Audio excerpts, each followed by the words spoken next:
Hi, this is Josh, Northwest 99XJ, from Electrical and Audio Tips, and you're listening to the XJ Talk Show. This is Rory Descharton of RE Design Products, and you're listening to the XJ Talk Show.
Well, good evening to the pre-show of the XJ Talk Show. It's another Thursday night. This will be episode 110. We'll be recording it shortly, and about 15 minutes from now. Josh has joined us. You cannot see him, so don't you dare wave, Josh. So why so glub, bub? It's been an emotional roller coaster the last several days, let me tell you. Yeah, no, that's just teasing the audience and giving you a hard time at the same time. I appreciate it. Yeah, I'm sure you do. I would. So, don't give it away, but on a scale of 1 to 10, 10 being bad. I'm at the point where I'm just exhausted. Well, you can wait. You can tell them on the show. I'm just I want to know. Yeah, I'm gonna save the good stuff for the show, guys. Hey, did you get my joke about when you go pick up the car and you're driving it back? Don't drive fast. Yeah, really. Just drive nonchalant. You don't want to get picked up on another chase. Oh, that reminds me. I think we got some time before the show. Yeah, I'm going to share some pictures on XJ Talk, and I'll post up a couple in the show notes as well. Well, I'm getting over my cold, and I'm going to be coughing a lot tonight. Oh, that's no good. Yeah, I bet you I miss it on the button here a couple of times too.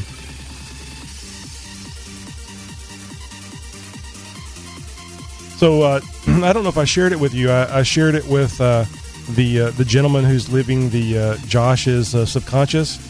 We got dinged for the music that he was using in the background. I mean, it was just so. I mean, I didn't even think that it was going to be anything that anybody would say anything about, or even YouTube would say. I mean, it sounded old. Do you know that song was used in Dawn of the Dead? Oh, really? Yeah, I haven't watched it that many times to remember, but apparently there's some little goofy little section in there where they play that music. Oh, I'll be darned. So he will be using, or he has used, new music direct from Jewel Beat. Oh, good.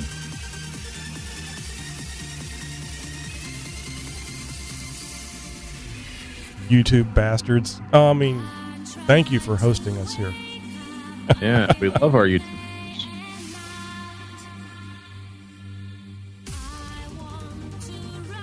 There we go. Oh, I didn't get the show opener. I need to get that. Oh, whoops.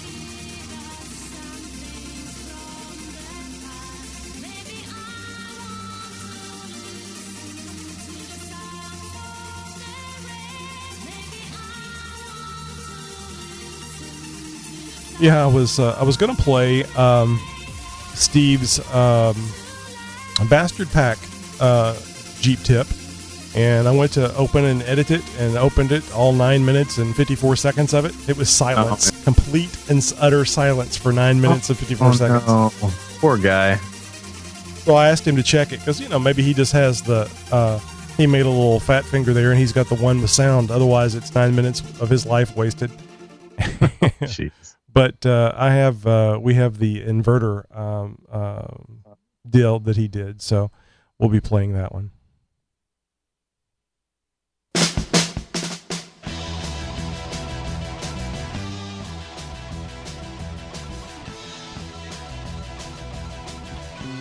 Let's see. Here I go coughing again. I got a glass of tea. I may have to drown myself. Mm-hmm. Actually, I'm much better today. I felt a little bit better yesterday, and by the morning and time to go back to work, I was feeling almost 100%.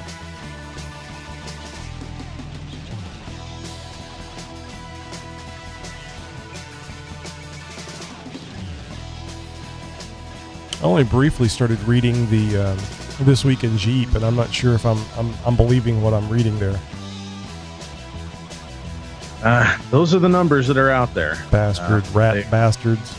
Yeah, I know. I wonder what that was.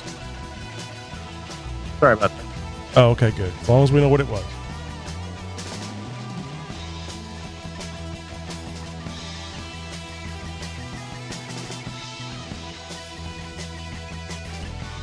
I can't believe my buddy Tom played this music. Boy, it's really sounds good. He actually provided that to me for a show opener, for our opening music. And it just didn't fit with what I had in mind. Later listened to it for a video, and I thought it was great. I mean, I've always thought it was very nice to listen to. It just didn't fit what I was going for on a show opener.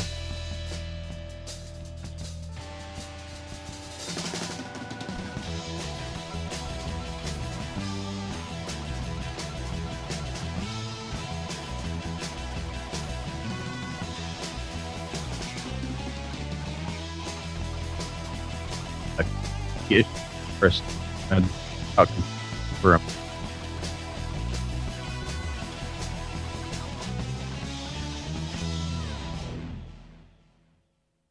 Well, that's strange. I'm looking in Dropbox. Oh, I need to go to XJ Talk Show.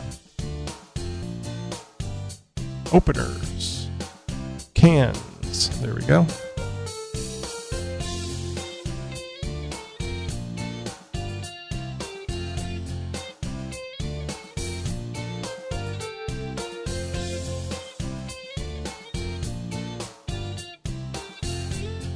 This song was a bit of a disappointment. It starts out real well, then it comes in with that real tinny crap, computer-sounding crap.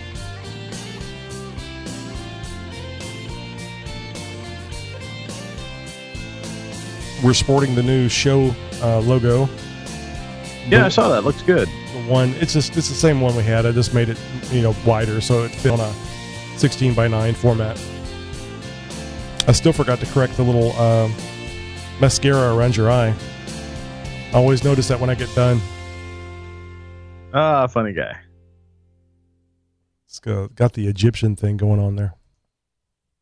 Hey, this is Tim from Jeep Tubes, and you're listening to the XJ Talk Show. I wonder what happened to Tim. He's just kind of disappeared. He has relocated. He's now down in Bend, Oregon, so southern Oregon, a little ways. Took the whole shop and everything down there, and is starting anew. Good. Maybe we should get an interview with him. Yeah, I think it might be time to touch bases with him and see what's what. I'm sure he'd like to get the word out to people that he's back with his hot rod welding pieces of steel together again. Yeah, no, it definitely got some good stuff. Did you listen to the Josh's... yeah. Oh, gee. I doctored it up a little bit, so. Oh, okay.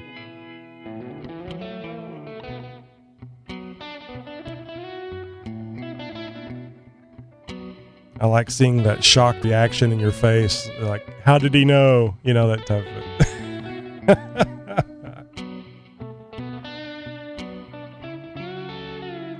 since I haven't been taking naps anymore, I kind of get done with everything, and then I have time to sit here and just think of things that I can say about you. Well, I mean, what else would you do with all that spare time? I was listening to the Christmas Christmas gift intro. Well, it was really good. I wish I could do my voice where people couldn't understand, or people wouldn't be able to hear me and everything that I did. I thought you were going to play the Christmas jingle that we did last year. And you did. I looked for that and I couldn't find it. For that. I looked for it and I couldn't find it because I wanted to redo the video, and I could not find it. That save on the board for a while there. Take my cans off for just a second. Okay.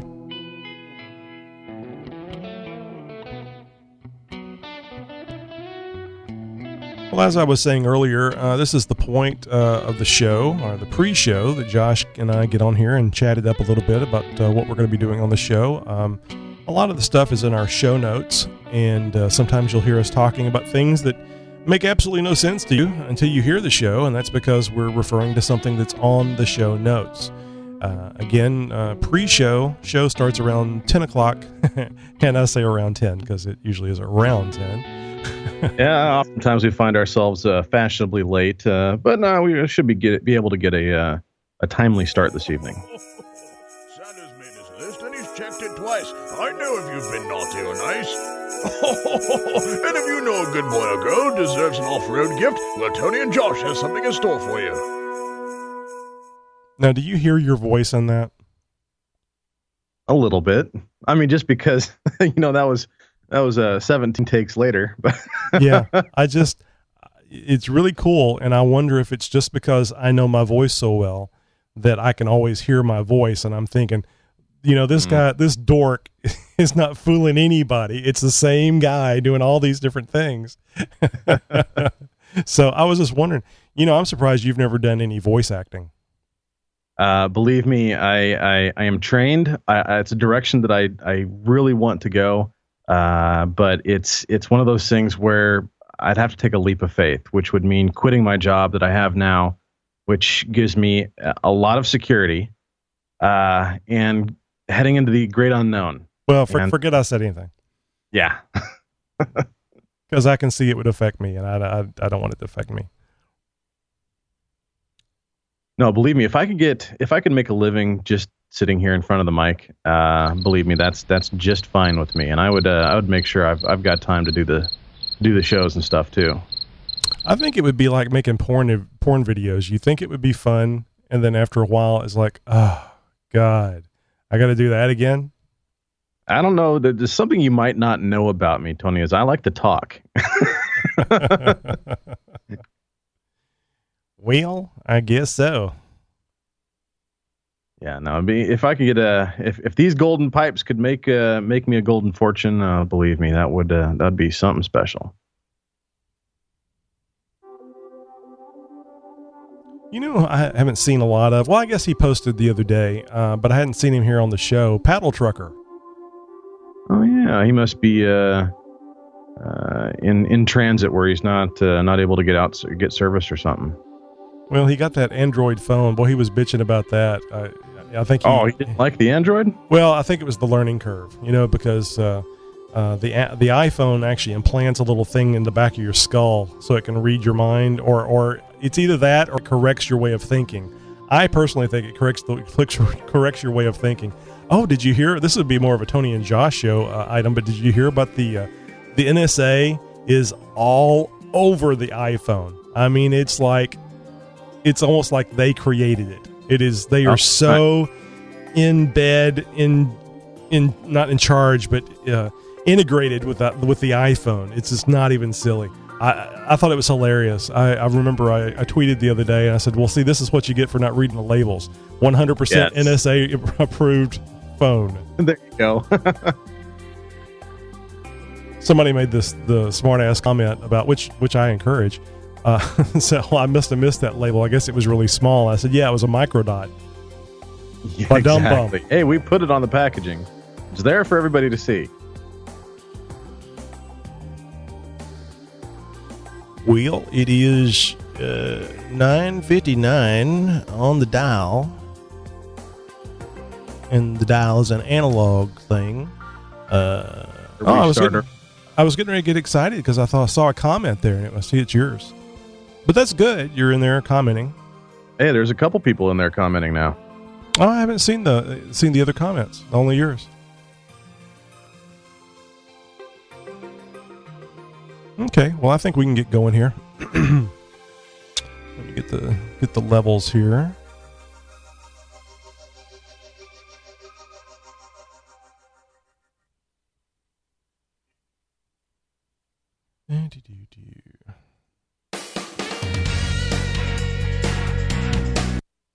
Oh, and I finally remembered to edit the old intro that we got a long time ago.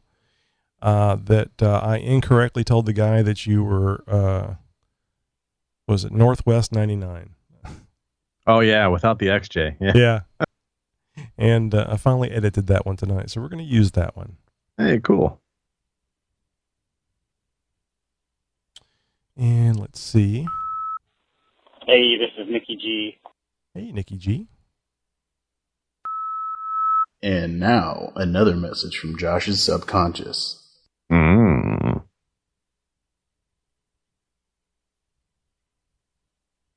Oh, did I put I don't think I have the right Nikki G up there. Uh-oh. Actually, I don't think I have either one of them. I think that was the old one. I'm glad I checked that. See, it's going to be 10:15 after all. Well, I suppose as long as we start, that's the important thing.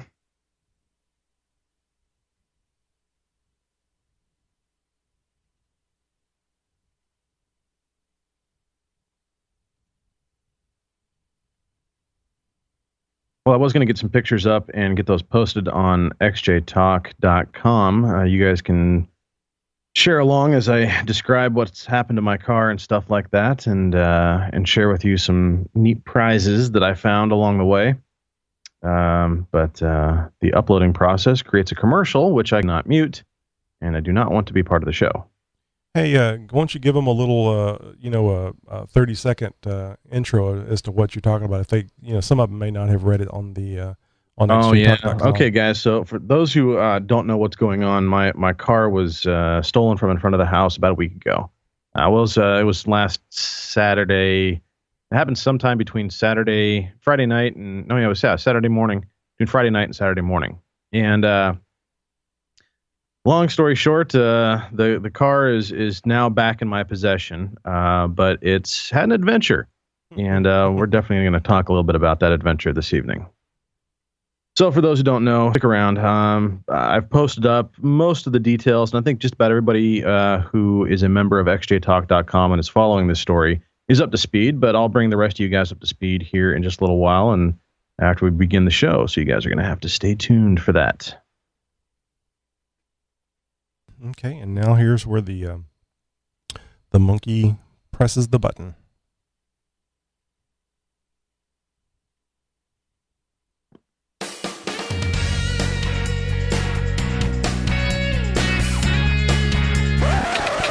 And now, breaking news from the XJ Talk Show news desk. The Y2K bug has shown up late. Its excuse? It was partying like it was 1999. Full report coming up right after this.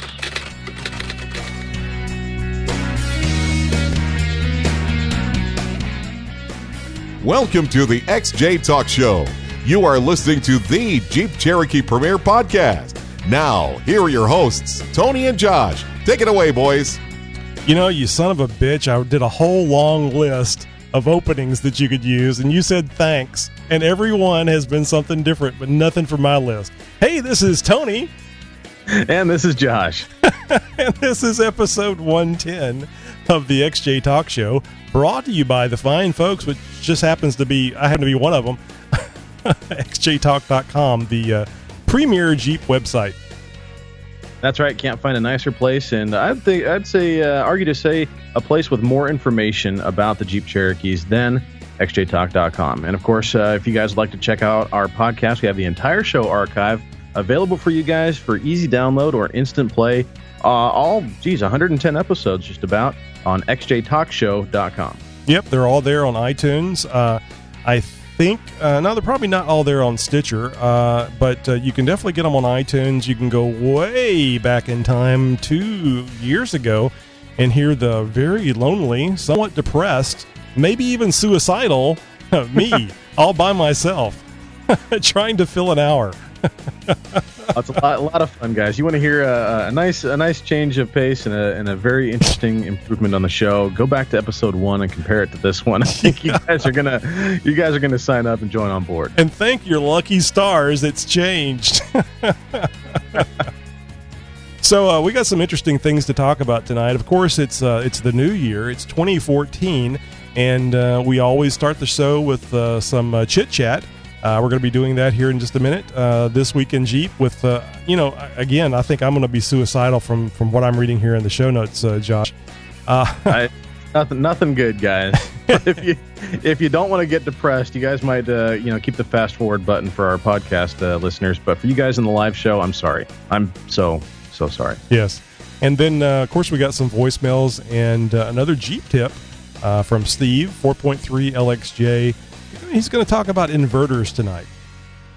Very good. Well, sounds like an awesome show, and I can't wait to start diving into some of this New Year's talk. And what's been going on the last week or so? It was, of course, pre-New Year's Eve, our last show, and we've since then have entered into a new year, and I'm getting up there in years and haven't exactly I didn't go out partying again this year. So I stayed at home. I had a cigar. I had a little bit of cognac and brought in Counting Down with New York or whatever show was on TV at the time. And then went outside and decided to blow up a bunch of stuff. I was a little freaked out. I didn't actually watch any of those shows, but I was flipping around the various channels and I saw Dick Clark's Rocking New Year's Eve. And no way. And I gotta tell you, I got a little freaked out, man. Because Dick Clark looks like Ryan Seacrest now, doesn't he? I didn't go there because I wasn't sure if I wanted to see a zombie Dick Clark. Did they wheel him out? Did they pull him out of his tomb and wheel him out for all to see? That's the only thing I could figure they were doing is, I wish they had kept the Tonight Show, kept calling it the Johnny Carson Tonight Show, no matter who they wheeled out there, Jay Leno, the chin that talked, and anybody. I think it would be, I would have liked it a lot better. Of course, I was seeing Johnny Carson when I was a kid up until probably I was an adult. And, that to me, that's what the Tonight Show was. So anyway. So let's just get into this thing. You want to talk about your car? You want to talk about your New Year's Eve? Well, I'll talk a little bit about New Year's Eve. First I got to ask, do you obviously you stay up until midnight, you count down more or less, you ring in the new year. So I would assume you were at least doing that much, weren't you? Me? No, I just happened to be awake because I was in between sleep nap cycles from being sick. Well, I stayed up and of course, imbibed a little bit and I saved a few blow 'em up things from the 4th of July. So I took things out of doors at midnight and proceeded to light a few fuses. And so did the rest of my neighborhood, apparently, because this place erupted like Beirut last night about 12:01 and went on for a good solid 10 minutes. Oh, there's some money around here because people are buying those, mortars, and you hear them going off, shaking the house on all four corners. Now, yep. I probably shouldn't even mention this. I probably should have it a surprise for whenever I actually get around to doing it. But I was hoping to get the quadcopter set up with the programming so that I could actually send it aloft and get some video face to face, of the light show that goes on around here. But now I got 6 months to do it, 7 months to do it, and we'll see if I can get it done in that length of time. But it was pretty exciting.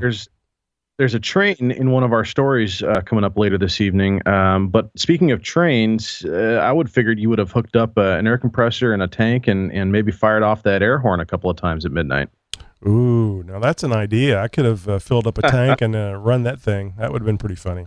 I'd like to hear it. I've had that thing for probably over a year now, and certainly need to get that on the, with the lights getting more and brighter on the front of my Jeep, and the air horn, shock and awe is going to be awesome. Yeah, it is. Flick those buttons at the same time, and somebody's going to snap wide awake. Do you do a New Year's resolution? No. I don't either. I haven't the last several years. I've done the whole, I'm going to, eat smarter this year, or I'm going to vow to exercise a little bit more. All the standard, yada, yada BS. And, right. That's exactly why I don't do it. Exactly. I might stick to it for a few weeks or a month or something like that, but then it's same. It's back to the old dog and old tricks sort of thing. I can't remember what my wife was reading. It was something on Facebook or something, and this kid was asking a question about New Year's resolutions, and I think the adult or whatever said, that's the promises you make yourself for the first week of January. Right. Exactly. That's the breakdown right there. That's the breakdown. Let me tell you something really quick. Since it was the holiday season, and my oldest son didn't actually get a chance to come over on Christmas Day. So he came over a week or so later, and we were sitting there watching television, and I thought he might get a kick out of seeing one of our promos. So I had my smartphone with me. I pulled up YouTube and pulled up the 109 show promo. And he was watching that. I think that was the last one we did where we said, wave monkey, or you said wave monkey. Oh yeah, that's right. Yeah. Anyway, so he was watching that, and he found it interesting. And as soon as it was over, my oldest daughter was sitting in the living room with us, and he looked at her and he said, just from that video, you'd think Dad is friendly.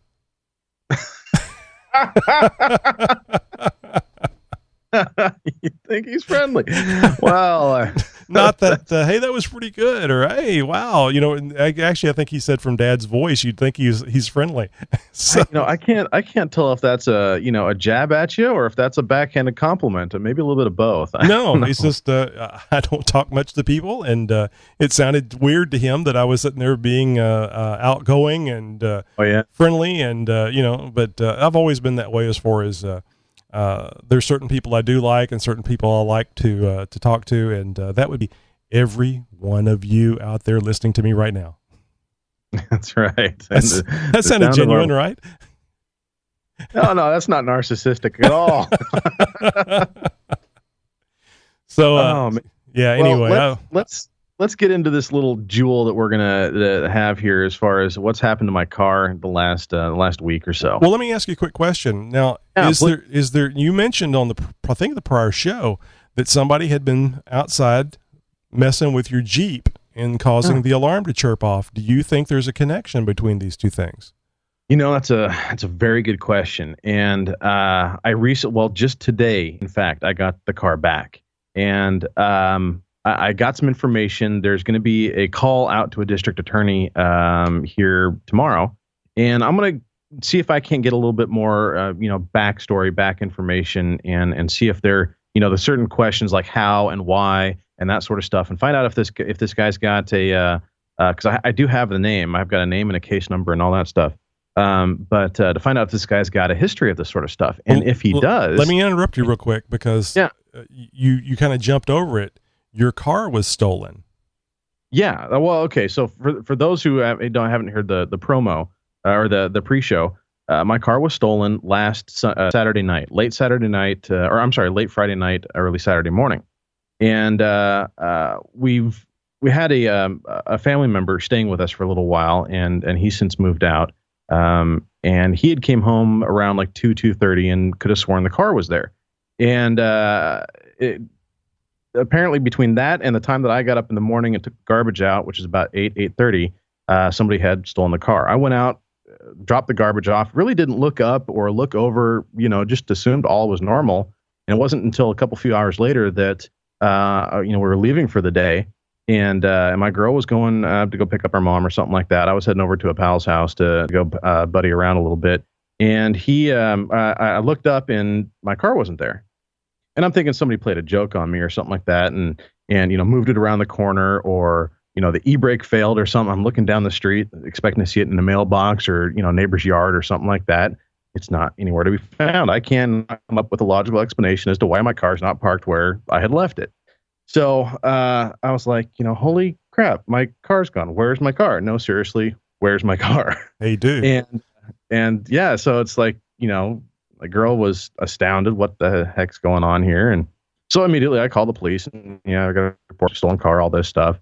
Transferred me to the non-emergency line, which is a lot of fun. Let me tell you, folks, if you ever have to call the police non-emergency line and actually need to talk with somebody, that's why they call it a non-emergency line, because there is no rush there. So finally got a hold of somebody and they said, okay, well, it has to be filed through an officer and one will be, at your location in an hour. Okay, fine, whatever. So about a half hour later, I get a call from officer couldn't care less. And he proceeds to sort of take a rudimentary affidavit over the phone of the whole thing. There's no broken glass. There's obviously no evidence. The car is gone. They just need the description, the plate, the VIN, and off they go. So that was all said and done. I get a call Sunday morning. No, wait. I get a call Monday afternoon, and somebody is, this gal from the records department. Has anybody contacted you about your car yet? No. In fact, they haven't. Well, I heard this case came across my desk, and I heard the same plate number on a dispatch earlier this morning. I think we have your car. I'm like, really? Okay, this is good news. All right, what's going on? She's like, well, I don't know much, and I can't tell you more. But we think we have your car. There was a high-speed pursuit last night, and they have somebody in custody. I was like, you got to be kidding me, really? And she's like, yeah, apparently at one point in time during the pursuit, the suspect fled the vehicle while it was still in motion, initiating a foot chase. And they recovered your car. We have that in an impound lot, and the guy was picked up by canine units later that morning. Oh, great. Well, that just all sounds simply wonderful.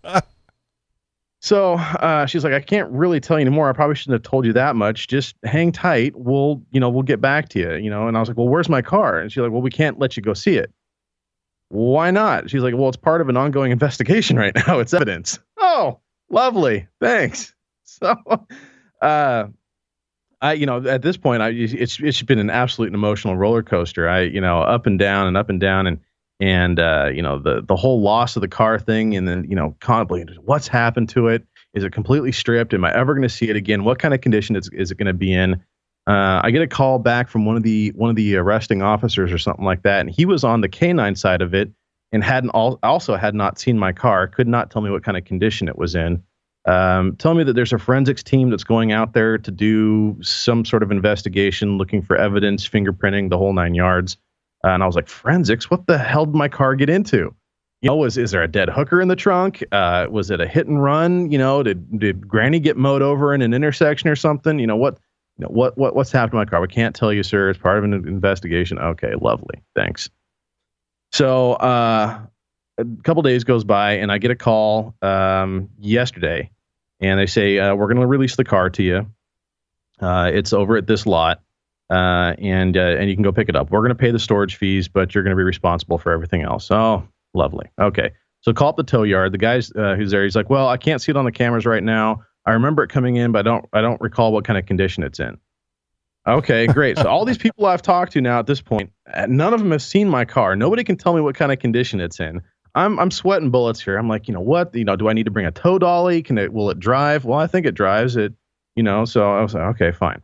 So call up a buddy. He comes up and comes and gets me, and we head out to the police station to go get the release papers, and then take the release papers off to the tow yard. So we get to the tow yard, and hi, I'm here to pick up a car. Well, what is it? It's this 96 Honda Accord 4-door, and this gal pops up from around the office, the one with all the broken windows, and I'm like, oh no, you got to be kidding me. And I'm like, well, I don't know. It's light green. It's a 4-door. It's 96. It's got a clear coat peeling on the hood. And she's like, oh no, okay, you're fine. Oh, jeez. Thanks. Oh, wow. So they have it inside of one of their garage. This garage. They've got a garage for big trucks and stuff like that, where they probably do all the repair for the semis or the tow trucks and what. And then they have this other garage that's connected to the office, and that's where my car is. And it's inside because it's covered in fingerprinting dust. I mean, there's just black powder everywhere, all over my car. So they fingerprinted the whole thing top to bottom. First thing I notice is, well, the license plate's missing and one of the windows is down. And then I circle around and I look in the car and it's just full of trash. It looks like, okay, mind you, this car was only out of my custody and in somebody else's for less than 48 hours before it was picked up. And during that point in time, it looks like somebody had been living in it for a year. Yeah, I mean, the passenger side floorboard was up to the seat with trash. There was tons of just crap everywhere in the back seat. The trunk completely full of other people's belongings. Duffel bags full of clothes. There was at least 4 or 5 grocery bags full of toiletries. Deodorants, antifungal spray. I can't tell you how many lip balms and lotions and everything else were in that damn car. 26 pens I found that were not mine. 26 pens, the kinds you write with, pens. I have no idea where they came from or the fascination with it. There was a couple pads with some scribbles on it, various paperwork, and all sorts of food wrappers and miscellaneous BS. Some interesting things that were found in there were a couple of spoons, of course, a crumpled up pop can that has some holes put in it.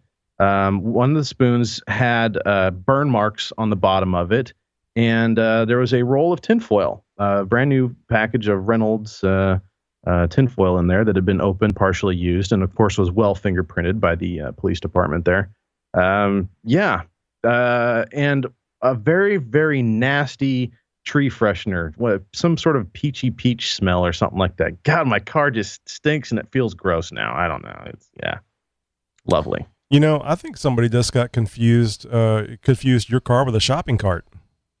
Something along those lines. I'll be posting up some pictures. I've got one in the show notes, Tony. If you scroll all the way down to the bottom, you can see this picture. This is the pile of crap that I pulled out of my car. Just bag after bag after bag of garbage and a giant pile of shoes and clothes. There's a construction tool belt in there. A couple of anodized aluminum snow shovels were in there as well. I guess that's probably about the only thing of value that was left in the car. What is that? One of those belts that you wear when you're relifting things? No, it's like a tool belt. Oh, that's the tool belt. Okay. Yeah. I wonder if this was a collection of stolen items. It is such a random bunch of stuff. I mean, it looks like somebody had cleaned out their gym locker or something like that. I don't know. They went on a shopping spree at Walgreens or some drugstore or something like that. Cleaned out their closet. There's a bunch of girls' clothes in there too. So I don't know if this was a cross-dresser thief or something. I have no idea. Well, I'm Maybe assuming. It was a couple. I hear they only gave me one name and one case number. So I'm assuming that it's just a single person. Whether or not he had a passenger or an accomplice, I don't know.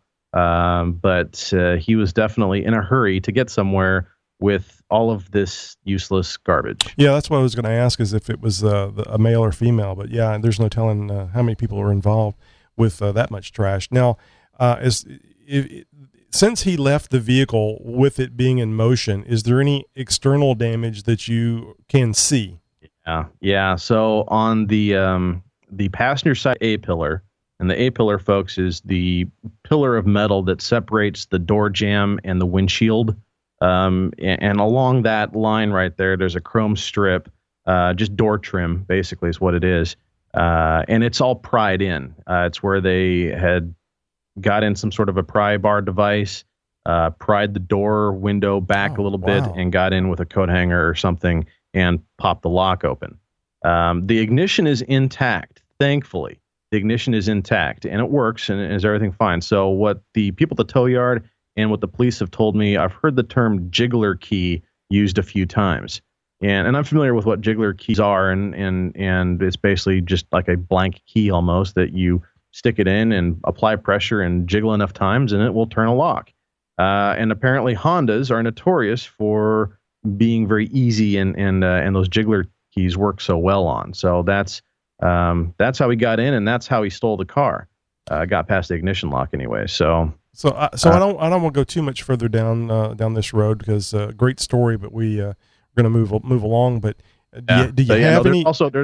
There's also a big crack in the bumper. There's a dent in the bumper, but other than that, the car is not thrashed. Good. do you have any plans to try to thief-proof it, or at least keep it where it won't run unless you want it to? Alarm is going to go on it. I'll put a secondary kill switch on it as well, and it'll be going on sale on Craigslist here in a week. Oh, really? You're going to get rid of it? I'm going to get rid of it, yep. I don't blame you if they're that easy to steal and that sought after by trash thieves everywhere. It's best to get it gone. But thankfully it wasn't your Jeep. Yes, thankfully. And thankfully the Jeep is still intact and everything is on it still. So I'm going to be getting some surveillance on the property here very, very soon. So probably by the time the next show even airs, there will be video surveillance on my property.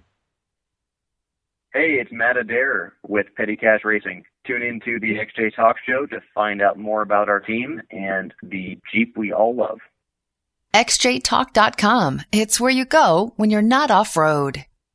You're listening to the XJ Talk Show. Please help Tony and Josh get more listeners by telling a friend or two or three about the podcast. It's so simple. Just tell them to go to xjtalkshow.com.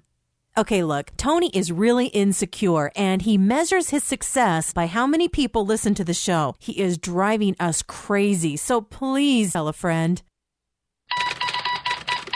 First Week in Jeep. All right, guys, I told you you're going to have to accept my apology for this. It's not any good news. Apparently, the new Cherokee is selling well. Quite well, in fact. Sales have rivaled the Wrangler after 2 months even. After Autoblog's First Drive article on the 2014 Jeep Cherokee, they said that their informal and thoroughly unscientific opinion is that the Jeep is going to sell tons of them. Why? Because in their opinion, it is good. It's very good. So far, it appears the public agrees. How dare you guys? I thought I've taught you better than that.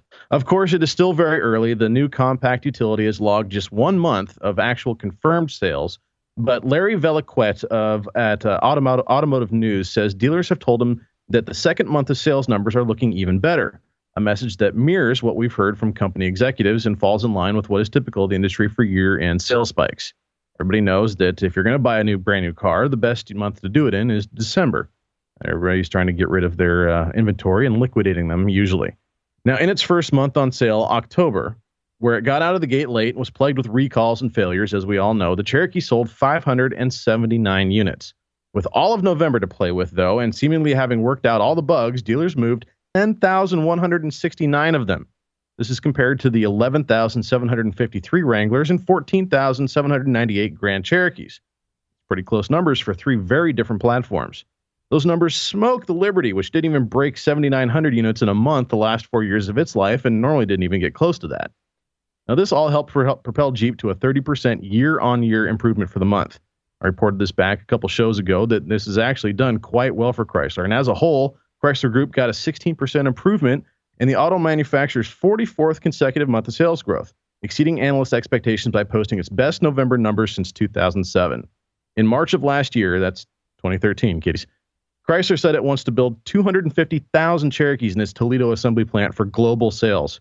It's early yet, but with the second month sales quoted as being strong as death, the bookies might be resetting the odds for this abomination of a sacred name badge. Now, was a last episode, the episode before that, I told you guys about a Jeep versus a train story. Well, there's another one here. What's going on? Are our beloved XJs becoming train magnets? Well, in Milan, New Mexico, a news station KRQE reports that on Wednesday, a Jeep Cherokee was struck by a westbound BNSF railway train at a road crossing.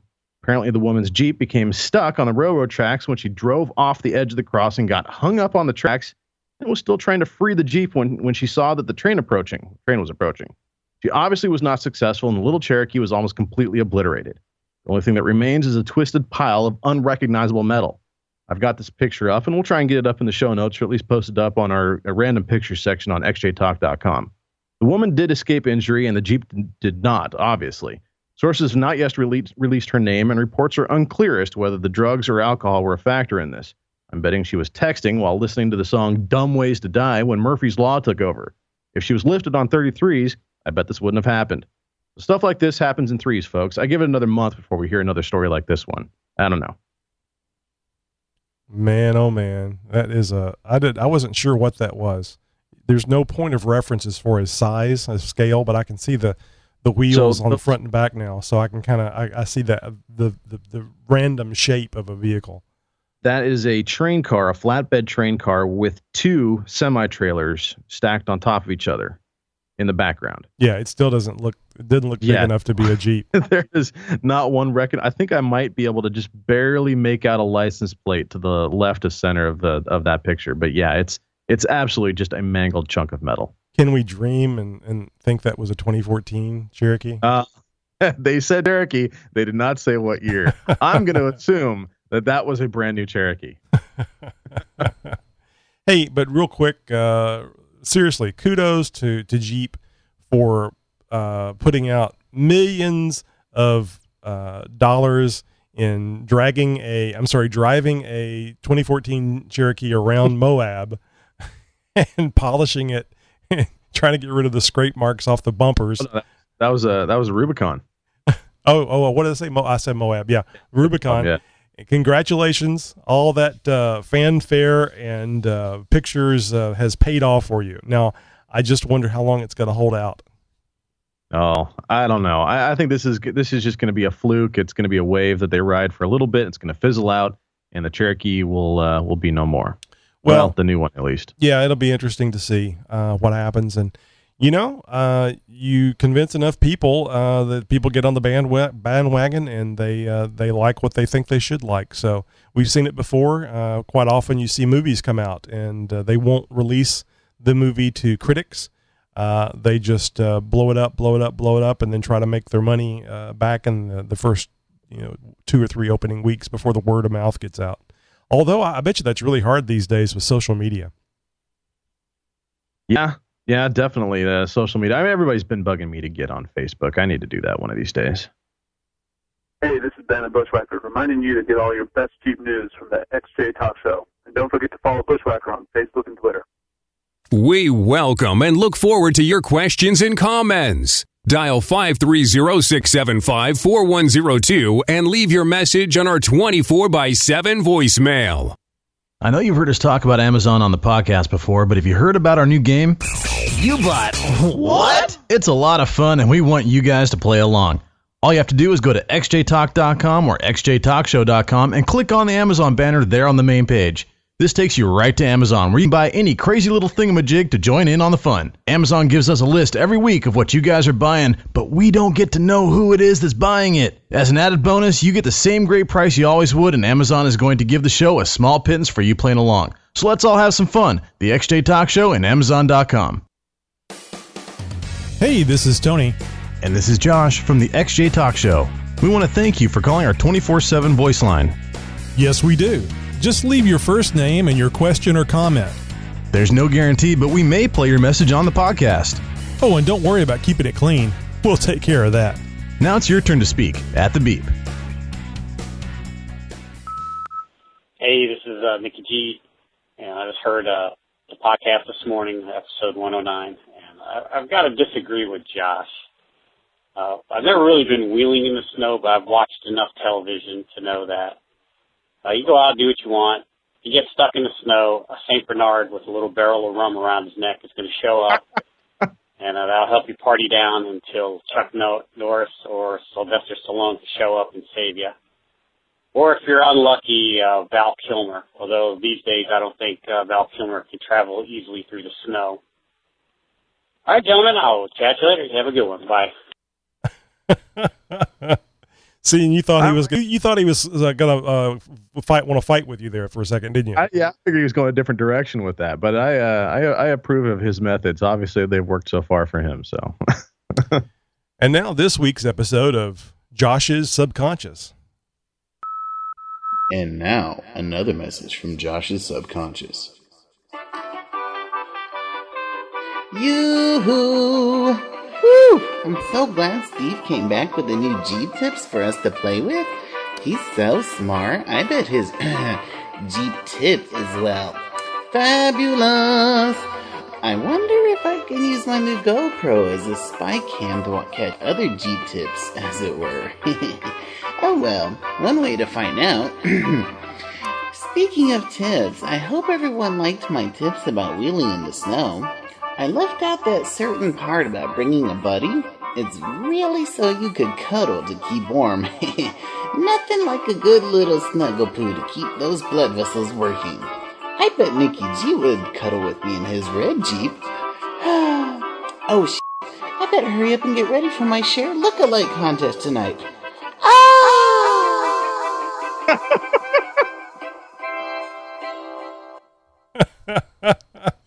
Yes, I for those who haven't seen the live show, I am a striking resemblance. I'm a doppelganger for Cher. Yes, I frequently enter into Cher lookalike contests and have several awards and trophies. Okay.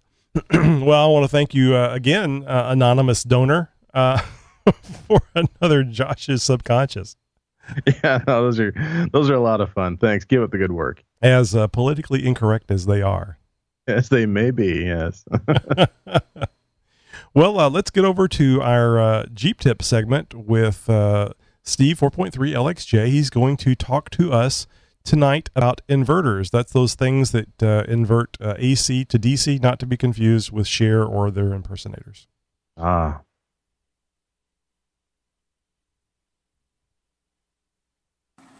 Thanks, Tony. It's good to be back.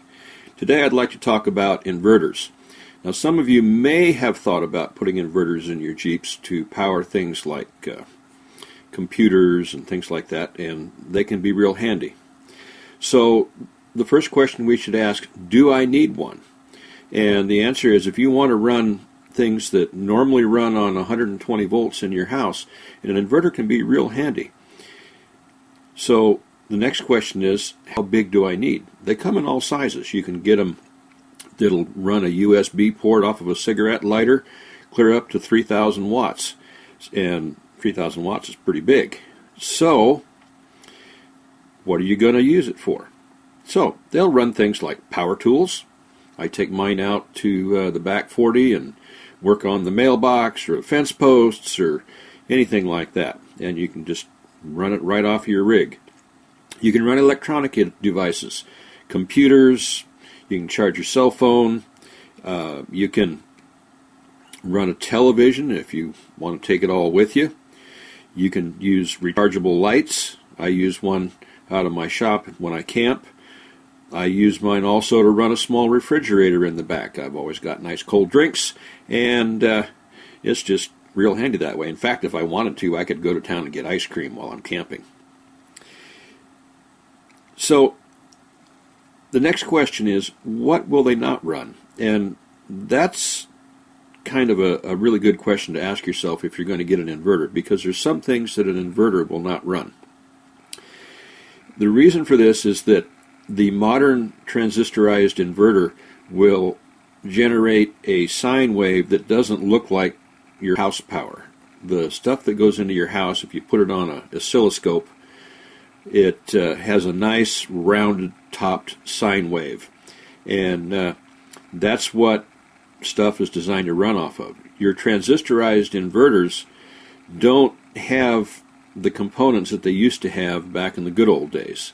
They used to have iron rings in them, and I've even seen one that ran a DC motor that ran an alternator, and so you got a real alternating current off of a motorized alternator. So nowadays the transistorized ones have a square-topped alternating current, so it's not a true sine wave.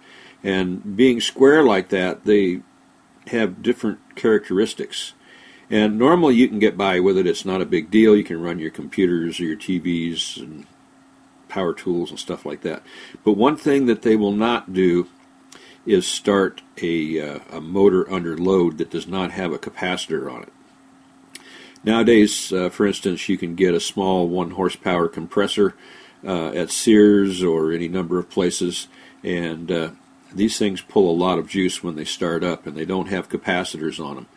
And those kind of motors, even though the compressor, or even rather the inverter, might theoretically be big enough, they won't start them. If you have something that's going to start under load, such as a compressor, needs to have capacitors on it, or it's not going to work. So, how do I set one up? Now, if I've got myself my inverter, I think I want to do some nice things with it, and so now I want to wire it in, and a lot of people put them under the seats. I've got a 1750 watt inverter in the back of my Jeep, and I know firsthand about the compressor thing because I tried to do that and found out later that that was not the thing to do. So there's a few things we have to take into consideration here when we go to wire one in. It's not just get a little bit of wire and hook it up to the battery and it's going to go. You have to figure out how much load you're going to be running with one of these things. So let's take, for instance, a 1,000 watt inverter. And 1,000 watts sounds like a lot of watts, and it'll run a lot of things. It'll run your television set and just about run a microwave, a big one. So in order to figure out how many amps these things are going to draw, we need to figure out what the output amperage is going to be. And for that we use Ohm's law, where watts is equal to volts times amps. And that's just real standard. We use that a lot, for instance, when we want to figure out the size of wiring we're going to use in off-road lights and winches and things like that. So let's say that I'm going to run something with 1,000 watts. And if I'm running it at 120 volts, I would then do a little bit of algebra, change the equation so that amps is equal to watts divided by volts. So I've got 1,000 watts divided by 120 amps, and that's 8.3 amps. That's not too bad. I can use 14 gauge wire for that and be plenty safe. And in fact, if you've got small heaters at home that have 1,000 watt coils in them, just got a little light cord that runs them, and you get by with that just fine. But now how about the power that goes into it? Remember, you're going to be converting 120 from 12 volts. So let's take that 1,000 again and divide it by 12, and we get 83 amps. So what happens is, in order to get that 1,000 watts out of our inverter, we've got to feed it with 1,000 watts also on the other end. And in order to do that, we have to have 83 amps come off of our batteries. And that's quite a bit. So we'd have to have some, probably some number 6, or at the very least number 8 wire, but number 6 would be better, feeding that. That's pretty good sized stuff. Now on my 1750 watt inverter, I run battery cables to it because it'll pull that much power. So if we're going to be setting this up, you've got to have a good source, and you have to realize that your alternators may not be big enough to run one of these things if you're going to run very much. And so if you're going to run one, it would behoove you to upgrade your electrical system, or your charging system rather, and make it so that it will handle one of these things. So, for instance, I thought a fun little project to do would be to run a 1,000 watt heater coil in my heating system in my Jeep, so that I could have instant hot defrost and instant hot heat on the coldest mornings, and I wouldn't have to wait 5 or 6 minutes and drive 5 or 6 miles wait for my Jeep to warm up. So I'd flip a switch and the inverter would go on, and that 1,000 watt coil would be coming to life, and it would be glowing red, and I'd be pulling 83 amps out of my charging system, and my charging system won't handle that much for very long. It would start to run the batteries down.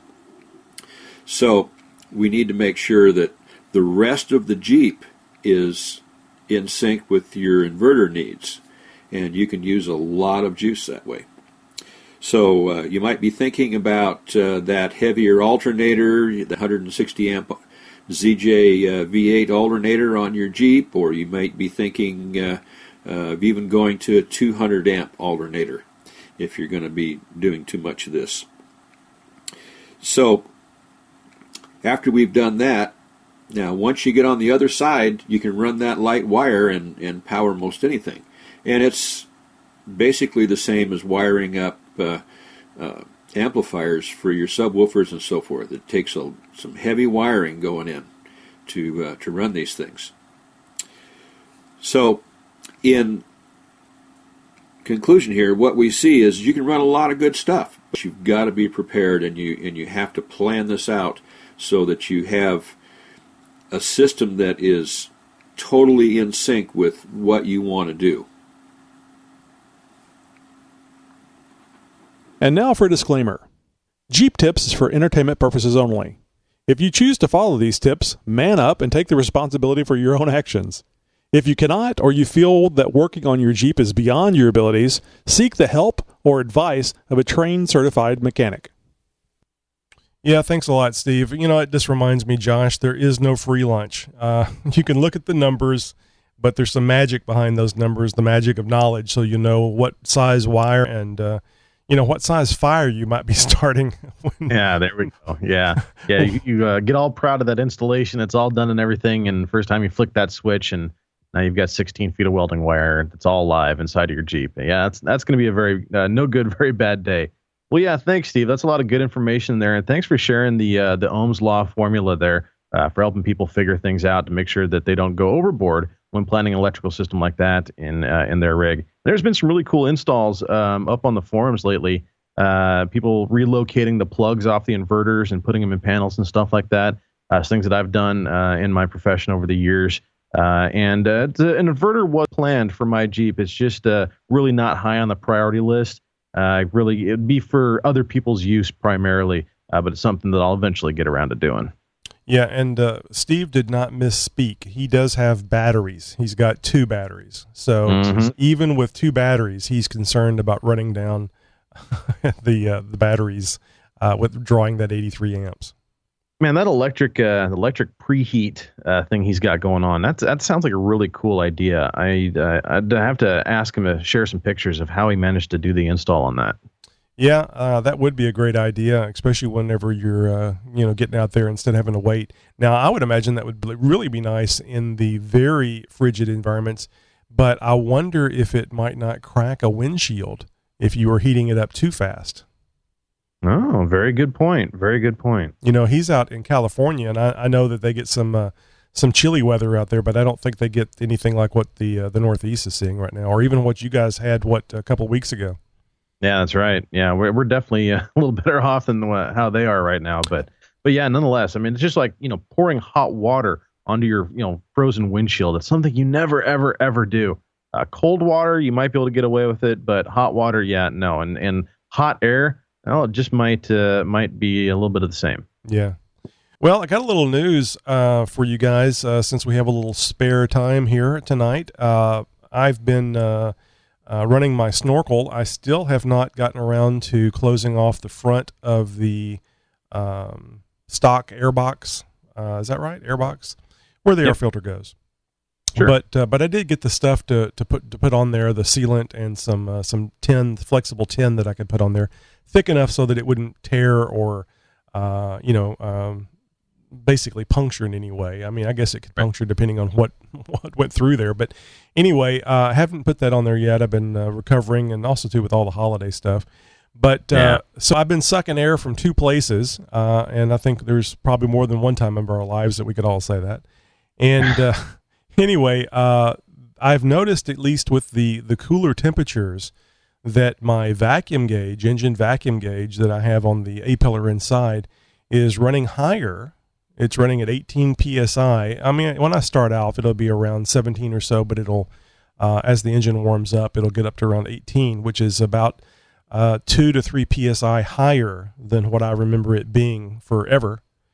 And also, too, I have seen an increase in gas mileage from around 10.5, 10.8, maybe an occasional 11 to 11.8, 11.9, almost 12. So, I wouldn't even say it's a mile per gallon, but anything that goes further is is good. Now, yeah, a step in the right direction is still a step in the right direction. Yeah.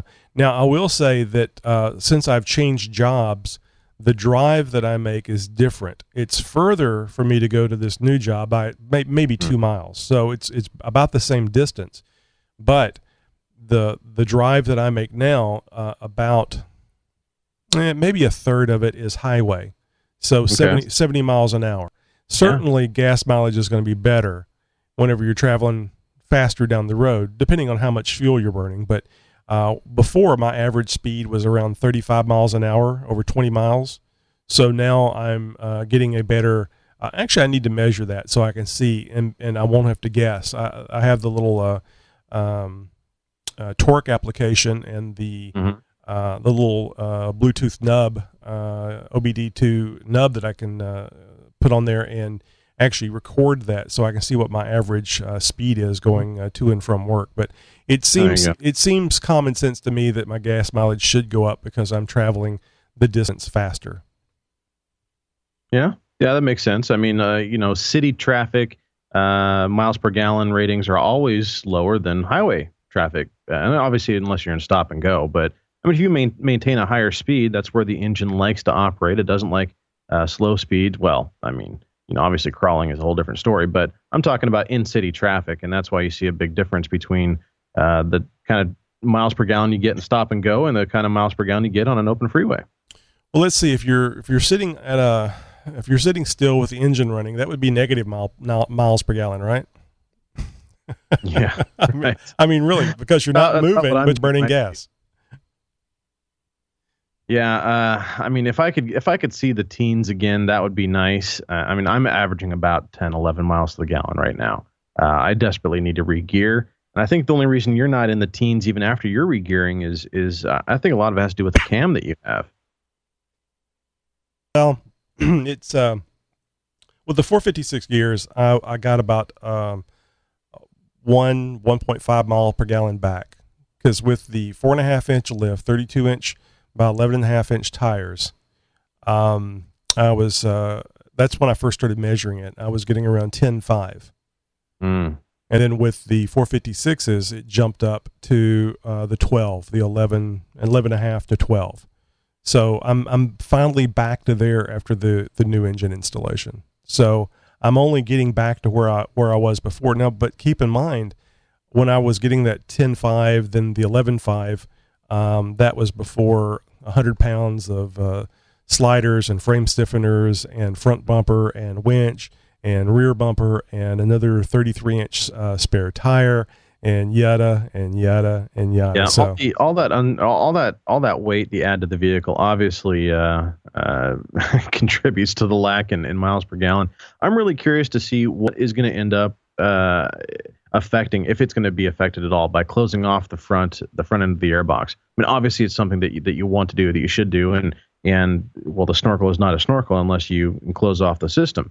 But I mean, with the colder temperatures, I mean, folks, colder air is more dense air, and that's why you see like a big intercooler on turboed on vehicles with turbos. That the intake of that air needs to be cooled, therefore it can become more dense. And the more dense air, the more air you can shove into the engine, well, the more fuel you can put into it, and the more air and fuel, obviously, the more horsepower, and yada yada yada.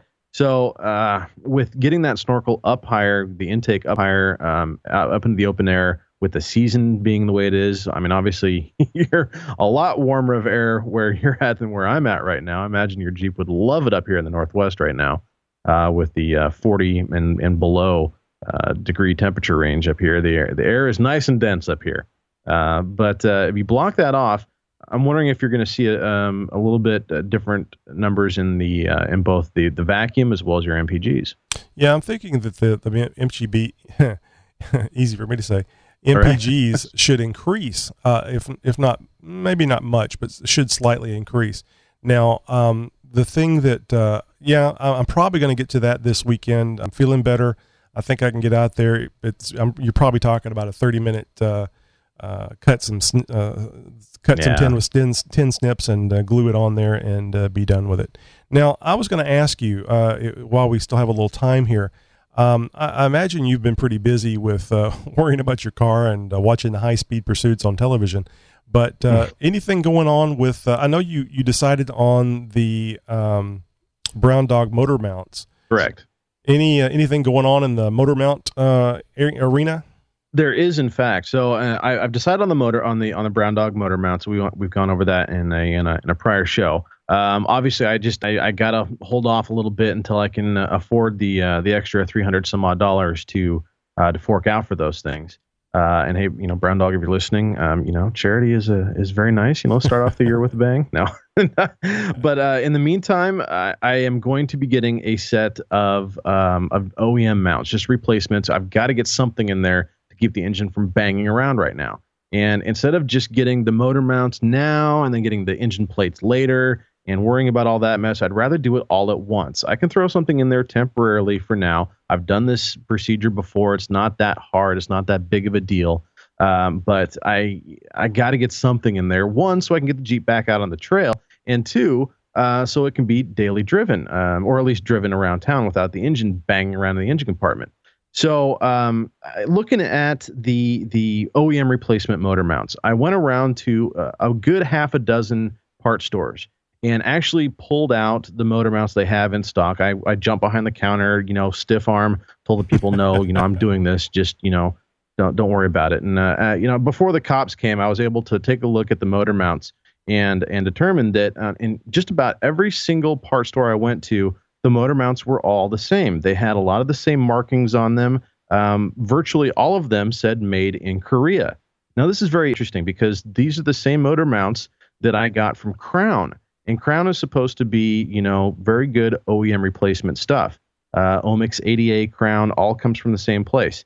And these that I had in there didn't last very long, obviously, are just completely obliterated. And they haven't broken. They just wore out very, very fast. And so I don't want, regardless of what the price is, which part store it's coming from, I don't want to end up basically putting in the same exact motor mount, as I normally would, or as I did last time, rather. I want to put something in there that might be of some better quality.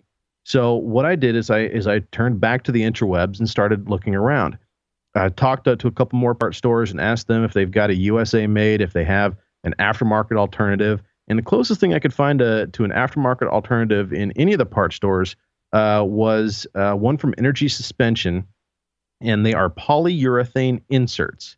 And these poly inserts will basically go into the metal housing of your existing motor mount. So you carve out all that rubber, and some of it's supposed to be bonded to the metal. So you're going to be cutting, filing, scraping something. I imagine it's not going to be a very fun procedure because that is vulcanized solid rubber. It's not going to go anywhere anytime soon unless it's already disintegrated like mine is. So you do that, you get a poly insert, and now you've got polyurethane motor mounts, kind of, except you still have a weak piece of stamped steel around the outside of it, and who knows what kind of condition the bolts are in holding the thing together. So I decided I'm obviously not going that route. I want to get something that's potentially made in the USA. Where I turned to was Rock Auto. Now, Rock Auto has long since been known in the Jeeping industry, our off-road industry, especially for us Cherokee guys, as a source for relatively inexpensive parts. In fact, Rock Auto has virtually, you could build a Jeep through Rock Auto, dang near. They do have motor mounts, and they do have some that are made here in the USA with materials sourced in the USA. And you know what? They're even cheaper than these Korean ones that you get at your local parts store.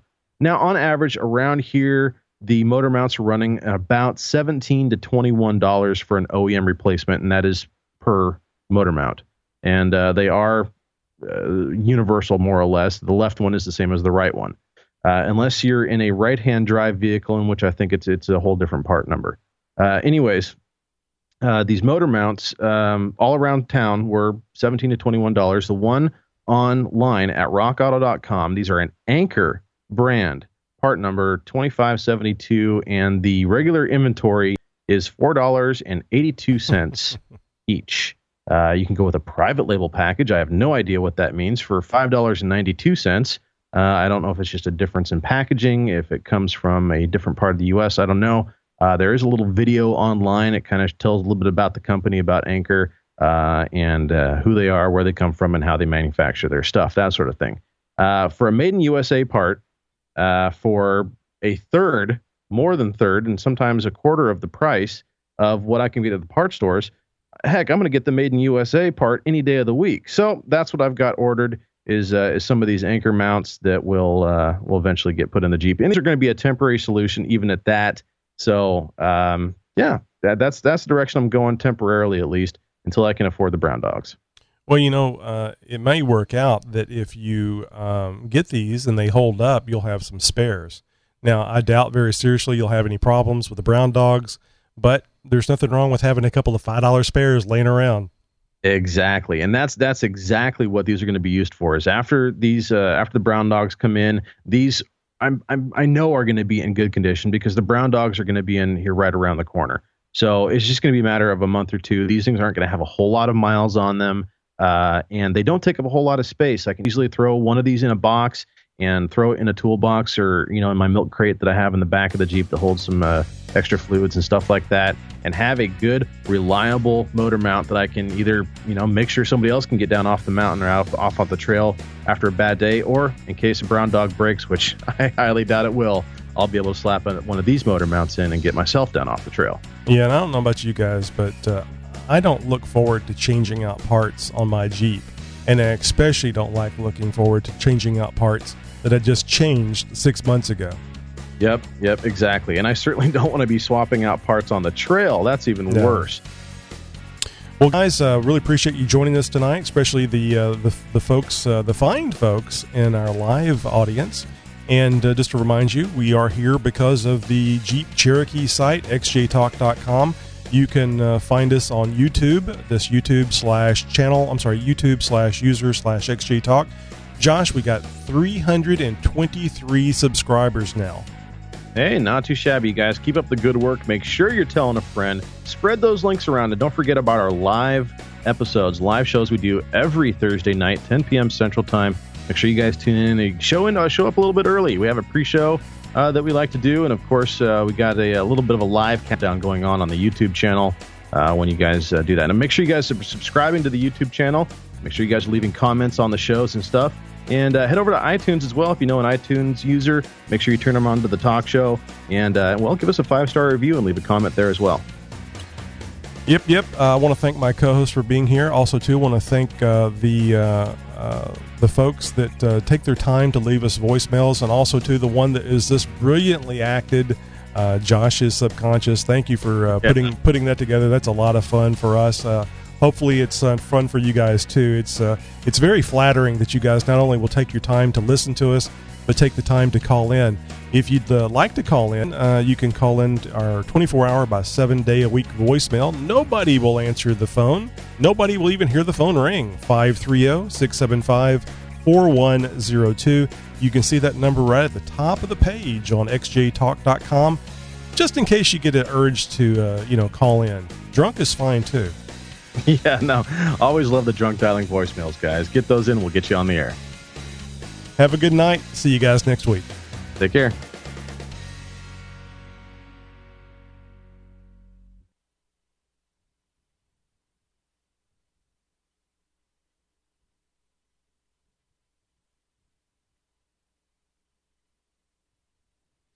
I can see how whenever there's a producer in the studio that's watching the clock and can, talk to you in your ear as far as what's going on or who's on the phone. I can see, because whenever you were talking there at the end, I was really able to watch the timer and calculate when I could start the music so we could finish up right around an hour. I neglected to play the opening, the Jeep Tips intro. So I started the closing music a little sooner. So whenever I go back and re-edit the show, I'll stick that in, and it should work out. Yeah, that makes sense. And also, too, I saved the inverter with. I had to go chop the front off because there was about a 10-second pause at the front, and apparently it didn't get on the board because I had that long pause in there. So, okay. I think we're going to be just a little bit under an hour this time. Oh, not too shabby. I could have gone a little bit longer. I figured, I heard the music and I was like, okay, we'll wrap it up. No, I only did it because it was coming up on the hour. Mm-hmm. Let's see. We did fairly well on our promo. I told you that I was going to put that into the download chain, as I guess it could be called. And I think I forgot to delete it. I wanted to delete it. I didn't want people downloading it while the new show was out. I only wanted the promo there prior to the show. And what it gave us was a little bump in the middle of the week, because like if I can get it out tonight, I will. If not, it'll be tomorrow. So it would be out Friday, Saturday, Sunday, and then Monday the full show comes out, and I delete it. So it kind of gives us a few more download hits during the empty time, I guess you could say. Yeah, a little shot in the arm midweek. It's not going to hurt the numbers at all. Yeah, I'm hoping to get a little feedback from people on that. To make sure it's not like, what the hell is this? I thought it was going to be a show. It downloaded in 2.5 seconds, and it was 30 seconds long. All right, just posting up one last comment there on YouTube, and it's great seeing that interaction too. I really can't do everything that I'm doing and interact there, even read what's going on. But whenever you start talking about something, and I can tell you're going to be going for a while, I can move around and read things. So it's it's weird how the refresh on the comment section works. It's like it will only refresh every so often, and then it's all of a sudden, boom, boom, boom, boom, boom. There's 10 little messages there you gotta read, and it's kind of hard to read them as they come in if they're coming in 10 at a time. Yeah, I wasn't sure if it was just because I hadn't noticed, or if it was coming in a lot at one go. I see James joined us tonight. I wonder if he's back in the States. Oh, that'd be cool. I hope he was able to make it home for the holidays at least. I think he is, because I think he said something about doesn't have his XJ anymore, and it's snowing. So I think he is back in the States.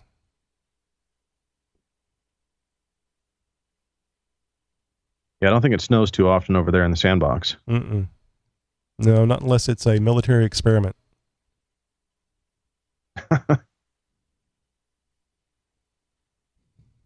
Okay, guys, thank you very much for joining us tonight. Josh and I are going to do our little weekly promos that we put out on YouTube, and if you were listening, we now post them up for download, kind of like a little commercial in between your favorite podcasts that you may be listening to. And don't freak out if you go, oh, there's Tony and Josh, that's an early show, and then you just hear it's a promo and go, it's just to help you.